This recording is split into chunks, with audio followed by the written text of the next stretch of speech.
Hello, everyone. Today, I just want to share a little bit with you about family constellations, about what is it and how it's such a beautiful healing tool for restoring the order of love to our family, be it our actual birth family or any other field group that we are a part of.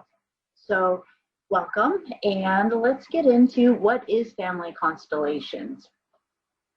So family constellations is really a beautiful tool for helping us to not only identify different places within our field that are experiencing pain or miasma or trauma, and beyond just identifying it, it allows us to begin to really find the voice of what it is that is in pain or hurting, and then begin to bring resolution to that. So what we like to say within family constellation is that it's restoring the order of love.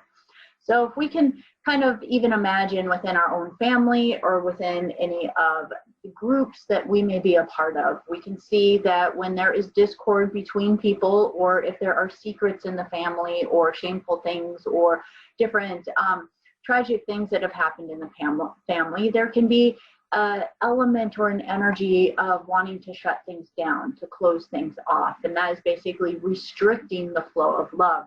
So we feel a lot of the restriction, whether it be in ourself and our own heart, our own feelings and our own emotions, or that of our family, with stuff like depression, anxiety, addictions, trauma, grief, obsessive thoughts. Any of the things on this list here today really are a significant indicator to us that there is some place within our field where the energy is not flowing freely.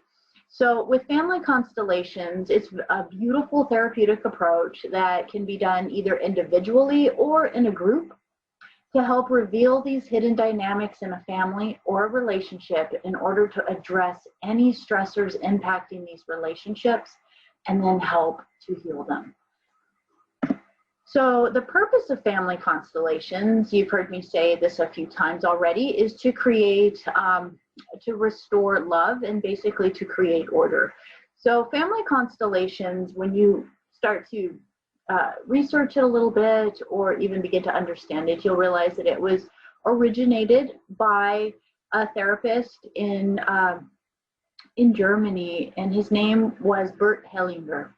And he was a beautiful soul who had done some missionary work in Africa with the Zulu tribe, and found that there was so much more harmony and flow within their family because they honored everyone within the family. So in his time that he spent there over the years, they began to trust him more and allow him to kind of become a part of their knowing of how they work with the honor of all ancestors, the honor of each person within the family, regardless of if there's trauma, regardless if somebody did something that was, harmful or hurtful to another person, they still belonged, they still had a place. So with this, he brought this work back, and this work really revolved around what he would call the field. So being that he was German, the work that he originally created was in the German language, and as it was translated into English, it was translated into the term constellations, but in the original language, it meant placement, that every single individual has a place, has a placement within the family, no matter what.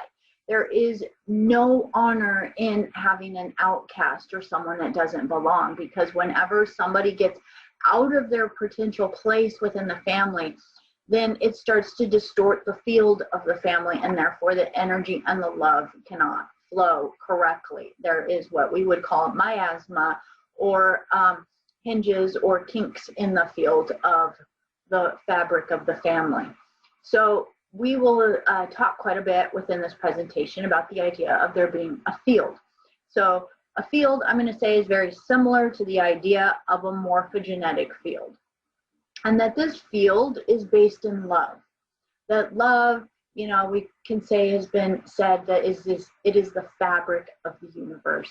And when we start to pay attention to the things that don't feel right for us in our life, the things that feel out of alignment for us in our life, the things that feel like blocks, or things that are based on limiting beliefs or fears or any of these lower vibrations. When we start to pay attention to them, and instead of trying to shove them down, put a lid on them, ignore them, pretend that they don't matter, or even, you know, straight out run from them, what we're doing is honoring them by now sitting with them so that we can communicate with these places inside that feel out of alignment or out of order, and begin to allow that voice to have a place in order to share with us the information of where the pain is coming from, where the kink in the hose of love is coming from, and then we get to unwind it and begin to honor each and every person for whatever pain and suffering that they have ever experienced in their life. Now, the amazing thing to understand is that the field transcends time and space. So regardless of whether a family member is alive or is from 3, 4, or 5 generations back, it doesn't matter. That we know that within us, we are holding our DNA and our blueprint of all of our ancestors before us, as well as that of all of our future generations. So we are part of this vast morphogenetic field. And every single thing has a field. So you as an individual have a field, your family as a collective has a field. Say your workplace, it creates its own field. You know, your relationship that you have creates a field. Every different kind of co-creative environment creates another field around it. So there are individual fields, and each of these individual fields create chains in the link of larger fields. And so when we know about these fields, we can say, okay, well, they transcend time. What does that mean? It means that even if those ancestors are not living or alive anymore, or actual in a physical incarnation on this earth, they are still influencing, and they influence through our DNA, through our cells, and through the future generations. So we may be holding within us the miasma of many of our ancestors before us and not even realize it, because it feels so real for us, as if it's our pain and suffering that we're dealing with, even though we may not even have an idea of where it even came from. So the purpose of family constellations is to create order. It's to start to put the love and the balance back into our field. So what are some of the structures of family constellations? Within family constellations, we could say that there are about 3 main aspects to it, about restoring the orders of love. And so within these 3 aspects, I would just like to say that the first one is the basis or the foundation that everyone has a place. Everyone belongs. Every single person in the family belongs. If a family member is ever denied the gift of belonging, there is a pain, there is a kink, there is a disorder that arises within the family that can span multiple generations. How does one person get denied their place in the family? This can happen in a variety of different ways. The main way that this happens is somebody does something in the family and the rest of the family members shun them and try to pretend like they don't belong. Oh, well, they're that uncle, or they're that grandparent, or they're that, sibling that we, will push aside as if they don't belong as part of the rest of the collective or the group. And so it's a real internal process of others deciding that they are the outcast, they are the black sheep, they don't belong, and therefore they've cut them off from the flow of love, from the connection of the family. Other ways in which people in our family have a sense of not belonging, and this one is one that probably none of us have thought of until this idea is presented to us. But one of the ways is if in a family, and again, regardless of what generation, someone in the family has an abortion, a miscarriage, a stillbirth, or a child dies at a young age or in a tragic age. So that could result in an energy of a lot of pain around the memory of it. And so sometimes what happens, in order to deal with the pain, it gets put in a bubble, it gets locked away, nobody ever talks about it, nobody ever knows about it. So that means that that individual never got a place in the family. So again, regardless of whether or not it was an abortion, whether it was intentional, whether it was a miscarriage, whether it was a stillbirth, or whether or not it was a death at a young age, all of those are situations that many times are clouded with secrecy, many times are clouded with trying to erase a painful memory. And so therefore, it's not those individuals who did not get that entirety of a life experience are not really brought in. They are almost as if they didn't count or they didn't matter because they were never fully born. They never really fully existed within the family structures. But the truth is that every single person has a place, regardless if that person came in through a miscarriage or an abortion. So when we talk about something like that, I also, in the second principle of the orders of love, it's about that everyone has an order or a place, which also means that not only does everyone belong, but that you also have your particular place within the family. And this one gets distorted pretty much within every single family. So now let's take still that idea of an individual who has come into existence, but their life has been cut short through abortion, miscarriage, stillbirth, or dying young. Now, if that happened and the parents went ahead and had the abortion or the miscarriage and then ended up having their firstborn child successfully after that, that firstborn child is going to feel as though they are out of place because they are automatically being given the title of firstborn, but in truth, they are not the firstborn. If that mother has had a miscarriage 1, 2, or 3 times, that child is now either the second, third, fourth born child. Every single birth, every single pregnancy counts. So if it was an abortion and then a miscarriage and then they had a child, that child would truly, in truth, be the third born child, not the firstborn, just because they're the first one that moved into the living position. So that is one of the first ways in which we start to lose our placement, because again, this happens all the time in the sequence. You know, you can talk to so many people and find out like, oh yeah, you know, my mother had a miscarriage before me or after me, you know, and then all of a sudden it's realizing, well, there's a placement missing in the family, and we get to now start to catch that and to honor it.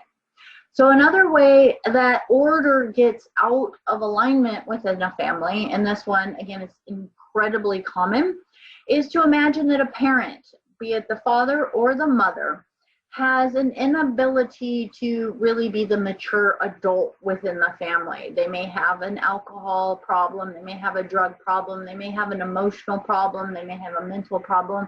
And by problem, I'm going to say that even anything in the regards of they're just overwhelmed, they're overstressed, they have a lot of anxiety or depression, and so they feel as though they're vulnerable or weak or just exasperated by life.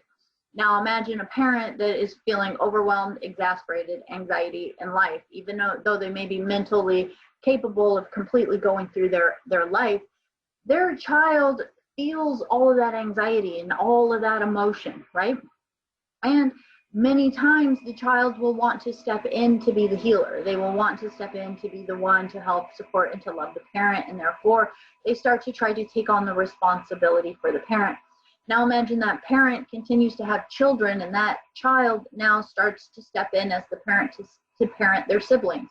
This happens all the time. Children, especially first, second born, maybe even third borns, will feel as though they're in charge of being supportive of their siblings, almost as if they are the parent for all of their siblings in order to help the parent. Well, for them to step in to be a parent to either their parent or to be a parent to their siblings, they are not in the proper place, are they? Now they are stepping into another role other than as the child.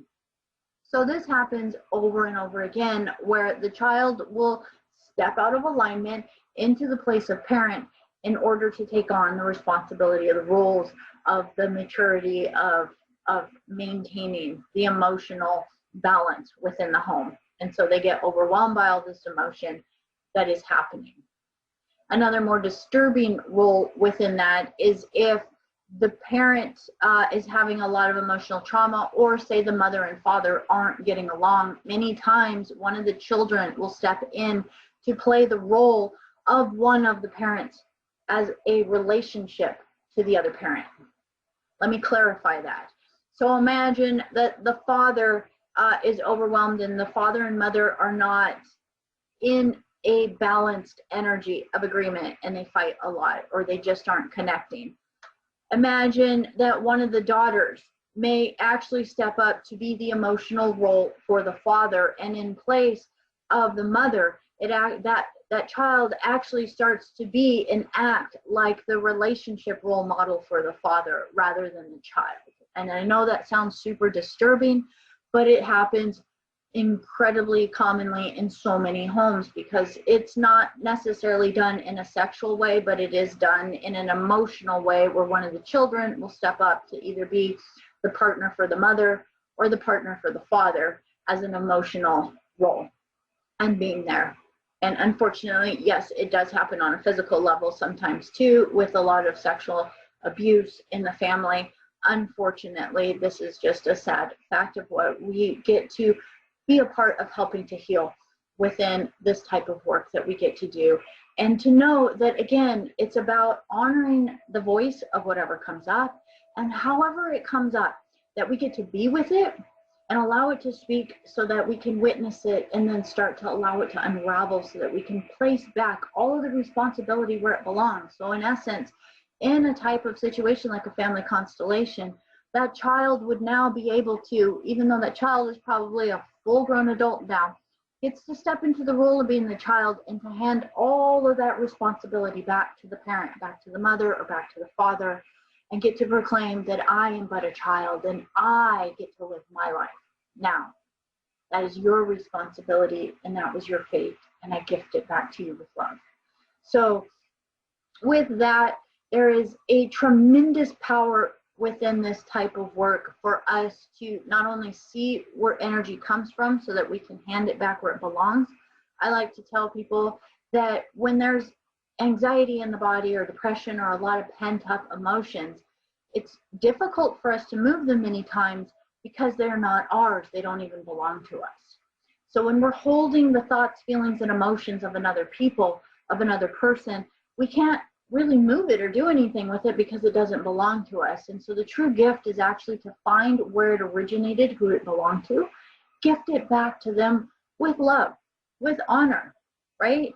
To honor them for the role that they're in, and to be able to hand it back so that they can have that sense of stepping into their responsibility, their role, their place, and their honor. And to know that many times that if we find ourselves handing something back to a parent, that actually it doesn't even originate there, that they also in the field get to watch it trickle back even further, because it may go to grandparents, great grandparents, aunties, uncles, great, it doesn't matter how far back the lineage goes, wherever it came from, it gets to kind of unravel back to wherever it was created.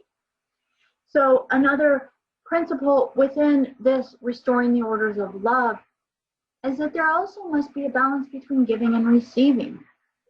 That in a relationship, and again, relationship means any kind of interaction that we have with another sentient being, that any relationship that we co-create within, there's meant to be a harmonious balance, like an infinity flow of energy of giving and receiving.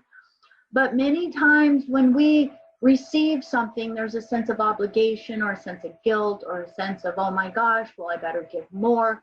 And this happens all the time. We can imagine that even just in a partnership relationship, that one person may give their lover something, and then now that person feels like, oh, well, now I need to give something back, and they will want to give more to overcompensate in order to make sure they gave enough.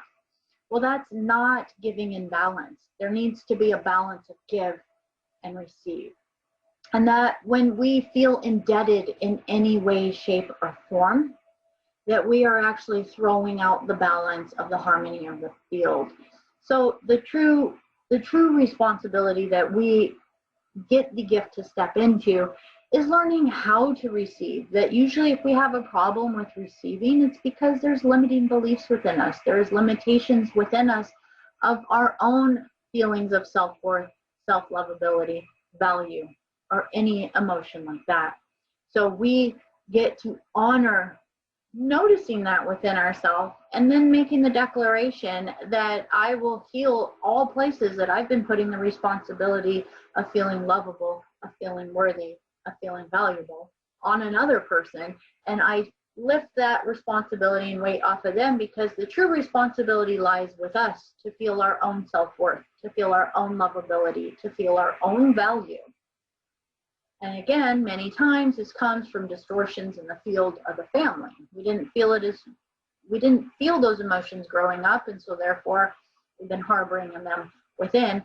Now, we're taking a deep breath. We're realizing, hey, this may be how it was, but this is not how it is now, and I can choose a new dream. I can choose something new.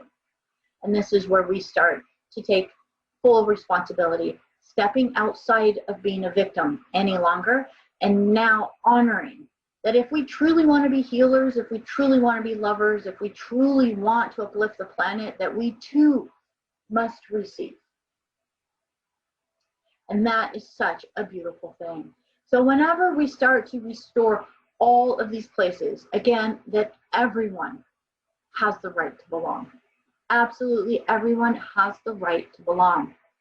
And that there is an order to this placement in which we are. That their order is such that as the generations go down, that each place kind of goes in a line. So all grandparents are on a line, and then all of their children. So that means all parents, aunties, and uncles on another line. And it's beautiful because if you do your genealogy, it's really that family tree that we get to create. And finding any of the places where a child was trying to play the role of a parent and allowing that child to go back into their appropriate role to where they belong, in order for them to have the freedom, free from all of the responsibility of the ancestors, and in essence, truly being the greatest gift as the healer to the family tree and to restoring the order of love to the family tree. And it's said in so many of our ancient traditions and all of our knowledge that has been passed on to us from our ancestors, that anything that we do restore within ourselves, heal within ourselves, that we are truly healing the DNA, the restoration of our lineage within us. And that quantum field ripples at minimum. And I say at minimum because it really can ripple all the way back, but at minimum it ripples 7 generations back and 7 generations forward. So all of your future generations, for all of your future generations that may not even be born yet, get to experience the benefit of all of the work that you are choosing to step forward to do.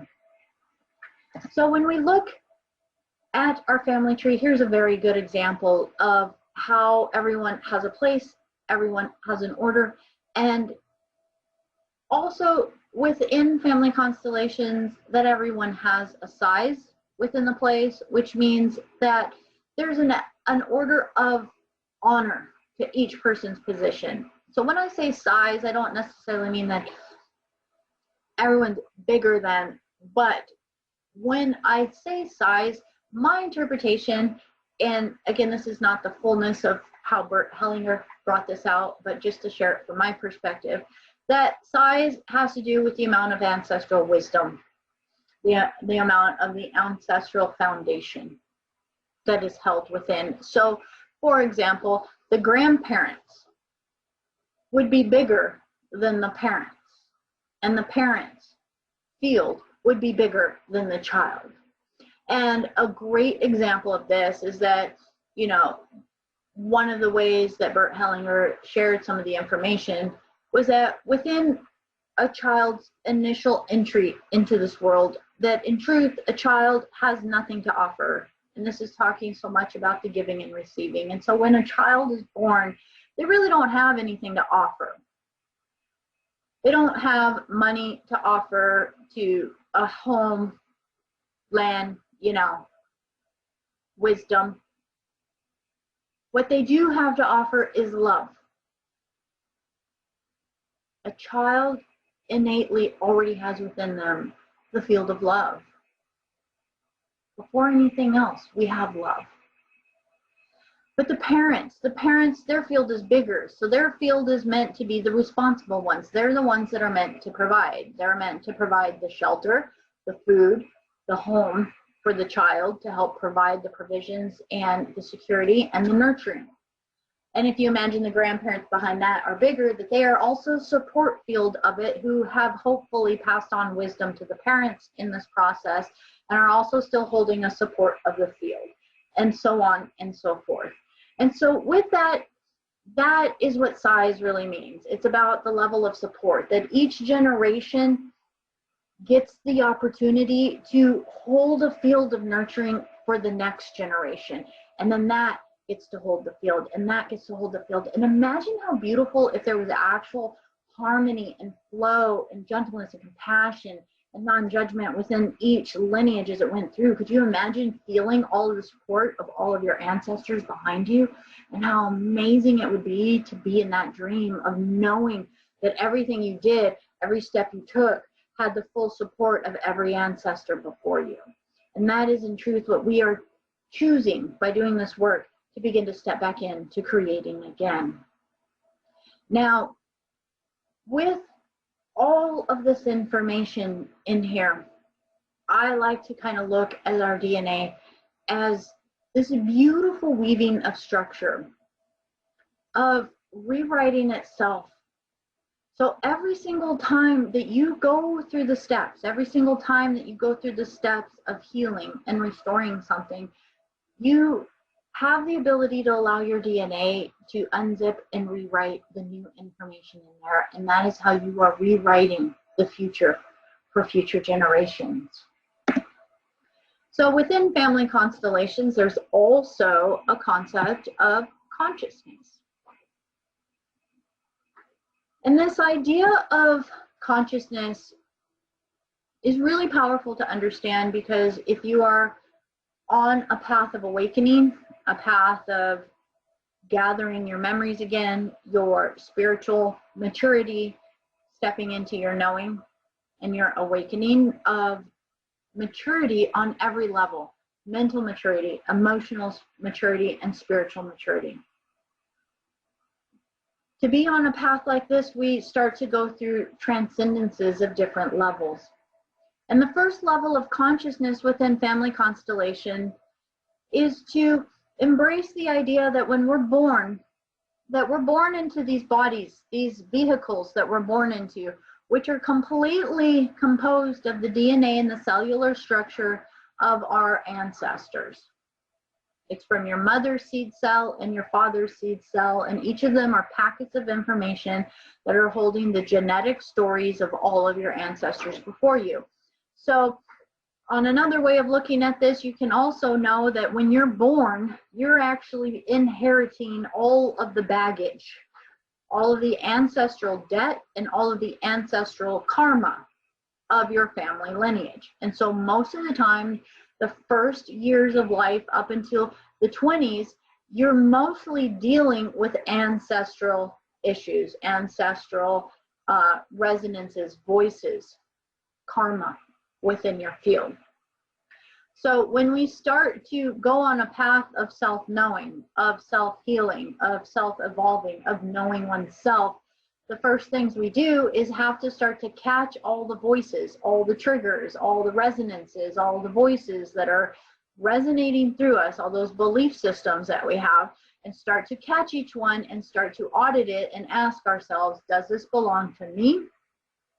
or did I inherit it from somewhere else? And most of the times, and I tell people, if you are just starting your path of catching and clearing things, people who have not done the internal work, I would say that 99% of every thought, feeling, and emotion that is going through that physiology of the emotions or the thoughts of the mind do not belong to you. 99%. Which means we get to start catching all of those with these types of tools. One of these tools being Family Constellations, that allows us to start to catch that information and really start to listen to it, ask it, where did it originate? Does this belong to me? And then we get to be the sole sovereign being that decides whether or not this still works for us or not. And most of the times, it doesn't. Most of the times, it's a lower vibration that is holding us back from living our true potential in life. And therefore, we get to step into this place of handing it back wherever it came from, canceling it, deleting it, and moving it from our field in order for us to step into the truth of who we are and clear out. So the first level of the work is really to start to clear out all the closets, clear out all the baggage, clear out all the noise. And with Family Constellations, we get to do this with a process called restoring the orders of love. That love is the catalyst for the cleaning and the healing and the new growth. So the first level of consciousness tells us that we have a family system, that obviously until we start to work with the resonances of our family, we can't really get to any other level. So the first stuff we get to start to work with is our family system. But also to know that just as much as our family is a part of our field, so is the country where we are born. And one of the very good examples of understanding this is if there is energy of immigration within the family field. That many times within immigration, there is a energy of either getting away from something or having to leave something. And so it's leaving the motherland, it's leaving something that is ingrained within. We are all holding the DNA resonance of even the land where we were born. It is part of the building blocks of who we are. And therefore, if immigration is part of the family story, there is usually a wound or a trauma or a hurt within there because it feels almost as if one is being detached from part of the family. And so there is a healing that gets to be done to be able to embrace not only the culture of the land from where one emigrated, as well as honoring the new land and being able to create a healing within there that helps to embrace. And in many ways, I like to begin to even take this into getting to embrace it, into stopping seeing the fragmentation on the world between countries, and then we get to embrace it all the way into a planetary consciousness of remembrance and being that we are all a part of our home, Mother Earth. So the first level of consciousness deals with our immediate family field as well as our country or our culture, that is also a part of who we are. This is part of our unconscious. So within our unconscious, this is where we hold all the traumas, the limiting beliefs, the fears, all of these lower vibrations that we hold that we've mainly inherited from our family, because that's usually where we pick up all of these things. When we are first born, we start to inherit all the beliefs. What family were you born into? What culture were you born into? What financial class was your family in? What religion was your family? What race was your family? What beliefs did your mother and father have about who you were or who they were or what you could or couldn't have or could or couldn't do? All of that sticks to you like labels and beliefs. And as you grow up through your early childhood and into your teenage years, that's when you actually start to try to create your own internal identity of who am I outside of the family. And usually we're so inundated by all of the family beliefs that there is a battle, a struggle within about, am I abandoning the family if I start to get rid of some of these beliefs and heal them?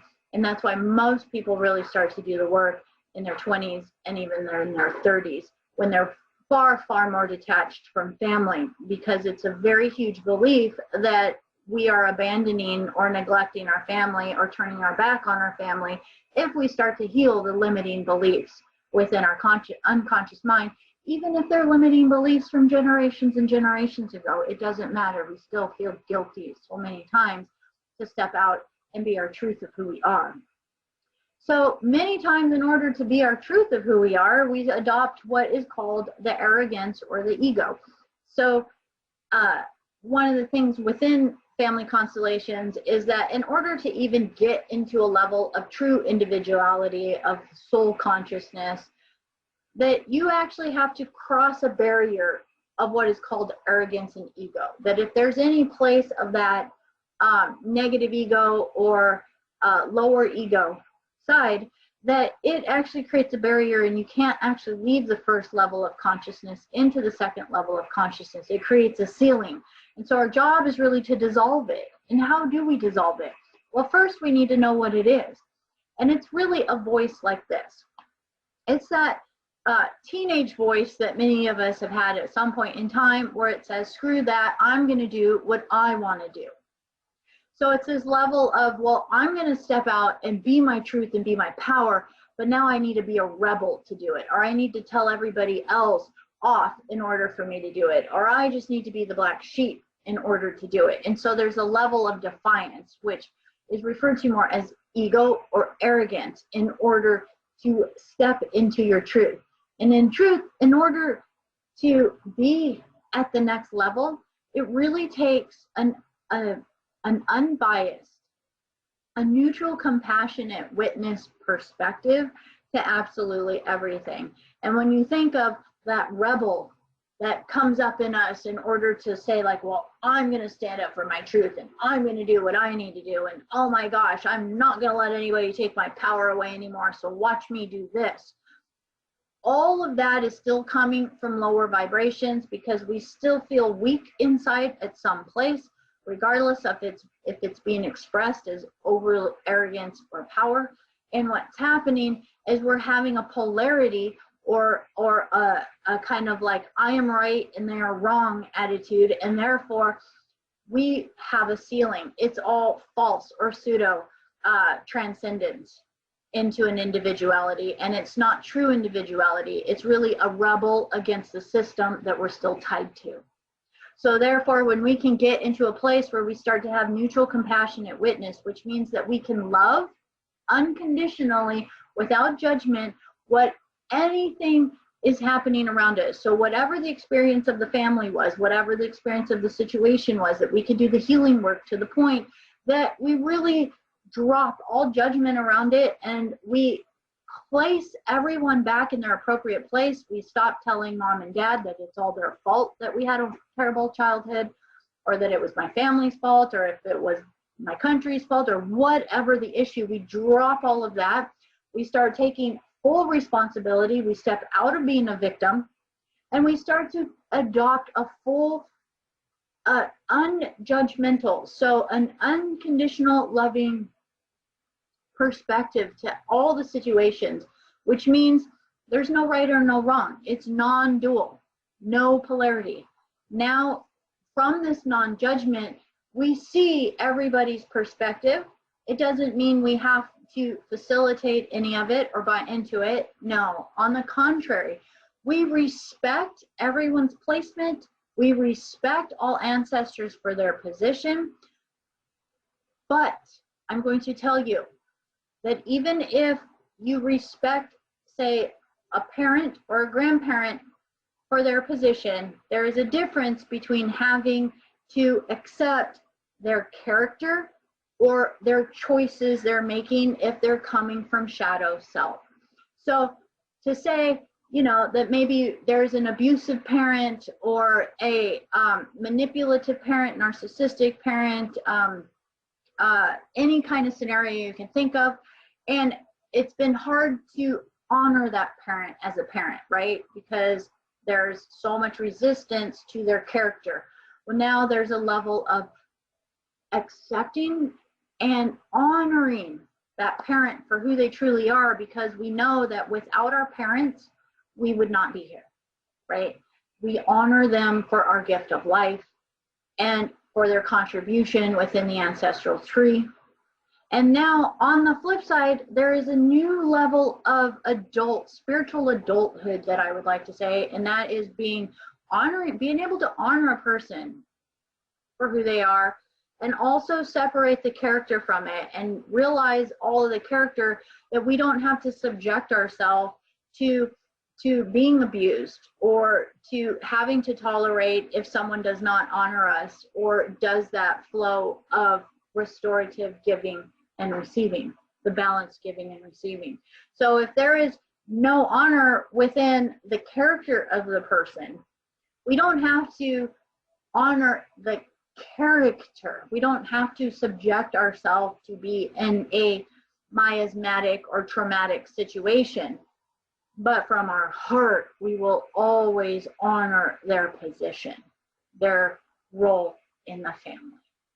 And so that is where we start to become the non-judgmental, unconditional love that allows us to erase the ceiling of arrogance and ego and step into the second level of consciousness, which allows us to start to have an individuality, but an individuality based on our I am presence, based on our higher self, based on our truth of who we are, based on loving consciousness, based on stepping into being our full power as an infinite creator. This is where we start to really connect with our soul integration, where we have self-discernment. Self-discernment means no blaming others, no blame, period. Completely dissolving ever being a victim or a victimizer. It means that no matter what happens in your life, you take full responsibility for it, that you realize at some level and in some point that your field has been holding an energy that has allowed it in. And now thanking it for however it got into your field, so that now you can do the cleanup work in order to mend the field, restore it back to love, and rewrite your dream so that that is not ever a part of it again. This is what sovereignty is. It means that your field is your energy, is your maintenance, is your responsibility, and therefore anything you do and say or feel or experience becomes your responsibility of discerning where it originated and whether or not it belongs to you or not. And that is how you really become a co-creator in this life, a creator of your reality. You step into having joy and bliss in your day because that is what you would choose. And therefore, even if tragic things happen in your life, you don't let it topple you down forever. What you do is you get to honor it and say thank you and see it with a non-judgmental, non-dualistic perspective, with unconditional love. And now realize that yes, we do live on a planet with a lot of polarity, a lot of duality, and a lot of things that are uncomfortable and painful. But we realize now that as these soul sovereign beings, that we are here to be the catalyst of change, and the change happens right inside of us. And as it happens inside of us, that means that everything that happens, we find a way to infuse it with love. No matter how painful it is, we find a way to infuse it with love. And then this is what really starts to bring us up into our third level of consciousness, which is universal consciousness, which is planetary consciousness, which is realizing that every footstep that you take ripples across the entire planet. Every breath you breathe ripples across the entire universe. That you are now integrating with a higher level of your consciousness, of your awareness, and stepping into being a divine light on this planet. And that is a gift that we could all really breathe into, embracing and being in this life. And what a gift that would be, wouldn't it? So now I just want to go into the last bit, and I will see if I can end with that video. That video is a beautiful video of real-time kind of demonstration of what DNA looks like when it rewrites itself. So I'll add a link to that so you can watch it. Actually, I think that would be easier. And it's just a beautiful way to see that every little bit of work that you do, every little bit of your internal debris that you restore back to love, you are completely rewriting your DNA, you are rewriting your genetics, and you are rippling that forwards and backwards in time through your entire family tree. So it's not just some metaphorical thing that we're talking about. This is real. Within every 7 years, you completely reconstitute your entire body. You're brand new. And if you continue to do this level of work and healing, every 7 years, you basically shed the old and have the opportunity to be an even higher and higher and brighter expression of yourself within this reality. So when we come together for a group constellation, I just want to talk about just a few things as far as how we respect the process. And that is mainly that when we come together as a group, that we don't come with all of our thoughts and our to-do lists and, oh my gosh, I don't really got time to do this. Instead, it's like a moment where we all come together, we take deep breaths, we drop the rest of the world out so that we can honor being in a neutral space and a complete open space of being a vessel for whomever's coming forth for healing, so that we can be the best representative possible for that person, whether or not we're the seeker, the one asking for the healing, or the representative, the one stepping in as a placeholder in the field for one of the representatives. So the respect of the process is huge. It's about really stepping into it like a prayer or like a meditation, that we're really honoring that we are going to represent a field and that we will become part of the field, because whether or not you're the seeker or one of the representatives, you entangle, you become part of the field. And most times there's no coincidence to who gets chosen to be one of the representatives. Many times the healing is more profound for one of the representatives, because the fields will match in some way and a healing will occur, not only for them within their family field, but also for the field of the seeker, the one asking for the constellation to be done.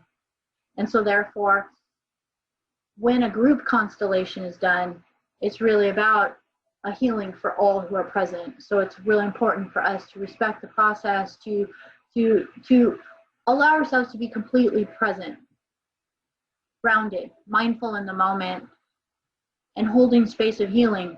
If we are not the seeker or as one of the representatives, that we're still holding a place of healing and energy.